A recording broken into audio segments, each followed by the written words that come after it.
दोस्तों, हमने ये लास्ट वीडियो में पूछा था लोगों से कि आपको इजराइल और फ़िलिस्तीन की स्पेशल रिपोर्ट अलग से चाहिए या नहीं। यकीन कीजिए, हमें बिल्कुल इस बात का अंदेशा नहीं था कि सारे ही लोग यही कहेंगे कि ये रिपोर्ट ज़रूर चाहिए, जिसको देखते हुए जाहिर सी बात है आपने अब हुक्म दिया है, तो हाजिर है आपके सामने एक और बड़ी रिपोर्ट लेकर। आपको बताऊं कि इस रिपोर्ट के अंदर इजराइल और फ़िलिस्तीन के सारे अपडेट आपको दिए जाएंगे। एक एक रिपोर्ट को, पूरी वीडियो को ध्यान से देखिएगा और इस वीडियो को शेयर ज़रूर कीजिएगा। आपको बता दूं कि रूस बुरी तरह से, बिल्कुल आधिकारिक तौर पर भड़क गया है इजराइल पर। किस मुद्दे पर?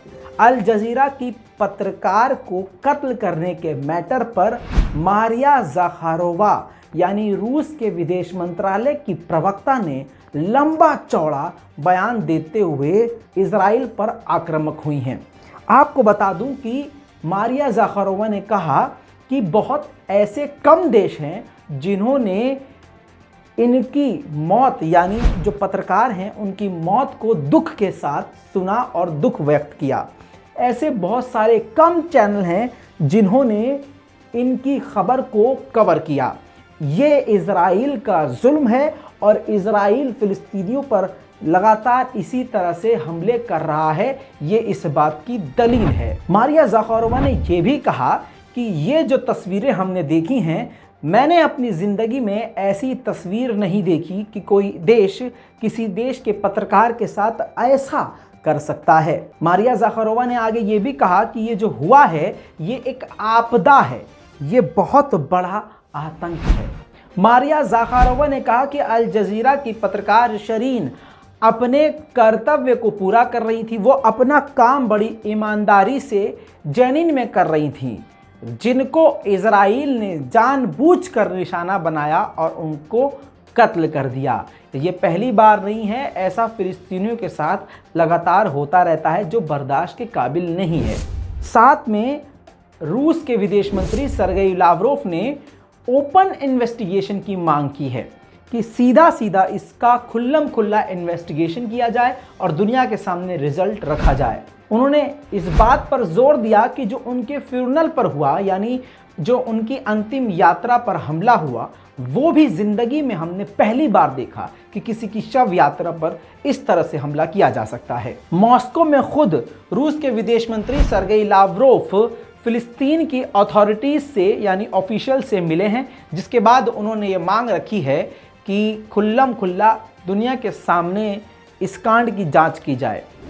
इसके साथ बड़ी खबर आपको एक और बता दूं, तुर्की के विदेश मंत्री अगले हफ्ते इजराइल जाएंगे, उससे अपनी दोस्ती मजबूत करने के लिए। हालांकि दुनिया की गालियां एक तरफा सुनने को न मिल जाए, मुसलमान हद से ज़्यादा तुर्की से नाराज़ ना हो जाएं, उसको कवर करने के लिए इन्होंने ये भी बयान दिया है कि वो मस्जिद अल अक्सा भी जाएंगे।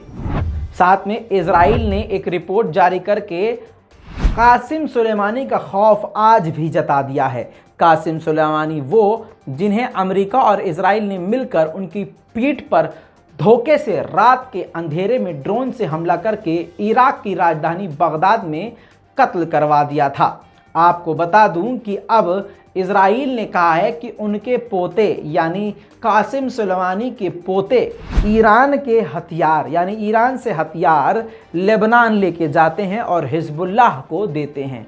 यह आए दिन रेगुलर किया जा रहा है। वहीं सिर्फ आपको बता दूं, रूस नहीं भड़का है, सिर्फ अमेरिका के कई सीनियर अधिकारी भी भड़क गए हैं इजराइल पर। अब आपको बता दूं, आपकी स्क्रीन पर ये देखिए, ये है अमेरिकी रिप्रेजेंटेटिव। इन्होंने दूसरी बार फिर से ये बात कही है कि इजराइल की अथॉरिटी और इजराइल की आर्मी ने अल जजीरा की पत्रकार का कत्ल किया है और इजराइल को फंड करने वाला खुद अमेरिका है। इस बात को इन्होंने जोर देकर कहा, जिसके बाद अमेरिका की राजनीति में बवाल आ गया है और पूरी दुनिया में खबर आग की तरह फैल चुकी है।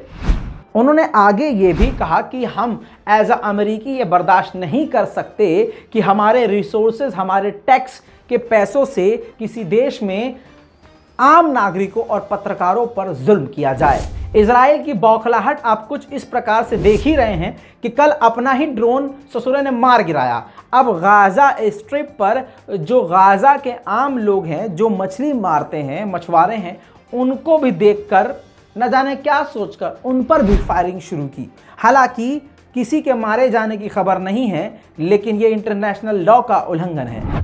वहीं पर आपको बता दूं कि इजराइल की सरकार ने यहूदियों को इजराइल के फ्लैग मार्च की परमिशन दे दी है, जिसके बाद जगह जगह पर यहूदी फ्लैग मार्च के नाम पर दंगा कर रहे हैं और फिलिस्तीनियों पर हमले कर रहे हैं। ठीक भारत में जैसे भगवा लेकर ज़बरदस्ती मस्जिद के आगे जाकर अंधभक्त मस्जिद के ऊपर पत्थर चलाते हैं, भड़काऊ गाने चलाते हैं और नंगा नाच करते हैं, सेम वही इजराइल के यहूदी लोग भी कर रहे हैं। परमिशन दे दी गई है, जिस पर फिलिस्तीन की अथॉरिटी ने इस बात को कह दिया है कि इजराइल का फ्लैग मार्च को अप्रूव करना ऐलाने जंग है फिलिस्तीनियों के खिलाफ, जिससे माहौल ख़राब होगा और इलाके में अशांति फैलेगी। दोस्तों, साउथ हेब्रॉन में फिलिस्तीनी प्रदर्शन कर रहे थे।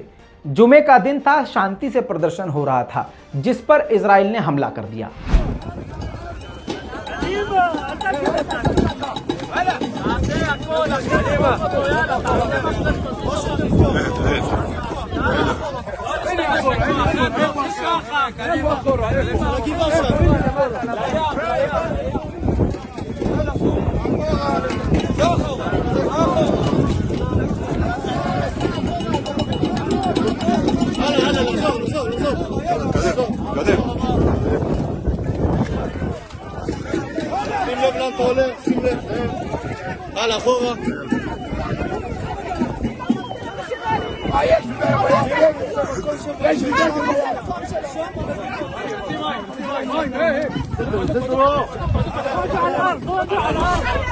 इसी प्रदर्शन में दोस्तों अब मैं दिखाना चाहूंगा कि अल जजीरा की पत्रकार को कत्ल करने के बाद भी इजराइल की आंखों में शर्म नहीं है। अब आपकी स्क्रीन पर यह फुटेज देखिए, इसमें एक और पत्रकार के साथ मारपीट, धक्का मुक्की इजराइल की बता रही है कि वो अक्सर जर्नलिस्ट को भी निशाने पर रखता है। हेब्रॉन सिटी में जब घुसे और फिलिस्तीनियों के खिलाफ प्रोग्राम रन करना शुरू किया और ऑपरेशन शुरू किया इजराइल की आर्मी ने, तो फिलिस्तीनियों ने भी पत्थरों का सहारा लिया।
वेस्ट बैंक में यूनिवर्सिटी में हमास के प्रतिनिधि जीत गए। जैसे स्टूडेंट्स जो चुनाव लड़ते हैं उसमें हमास के प्रतिनिधि जीत गए, जिसके बाद हमास के प्रतिनिधि ने और हमास के सपोर्टर्स ने यूनिवर्सिटी और आसपास के इलाकों में रैली और मार्च निकालकर खुशियां मनाई।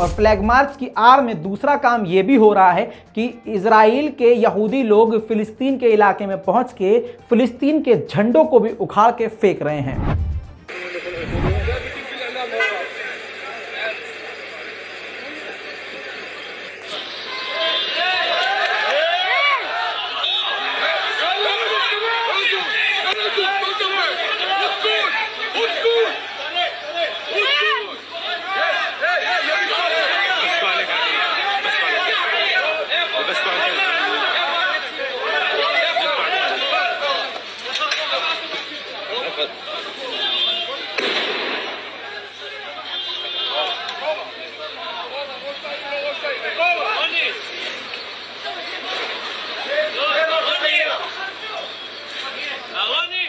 साउथ जेरूशलम में इसके अलावा मोहम्मद अबू कैफ नाम के फिलिस्तीनी इंसान का बिना किसी वजह घर तोड़ दिया।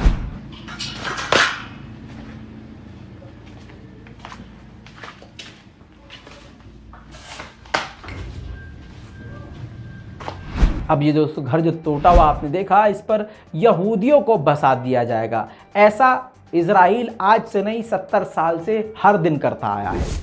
अब जब यहूदियों ने जगह जगह से फिलिस्तीनियों के झंडे उतार दिए तो फिलिस्तीनियों ने फिलिस्तीन के झंडे के रंग के गुब्बारे आसमान में छोड़ दिए।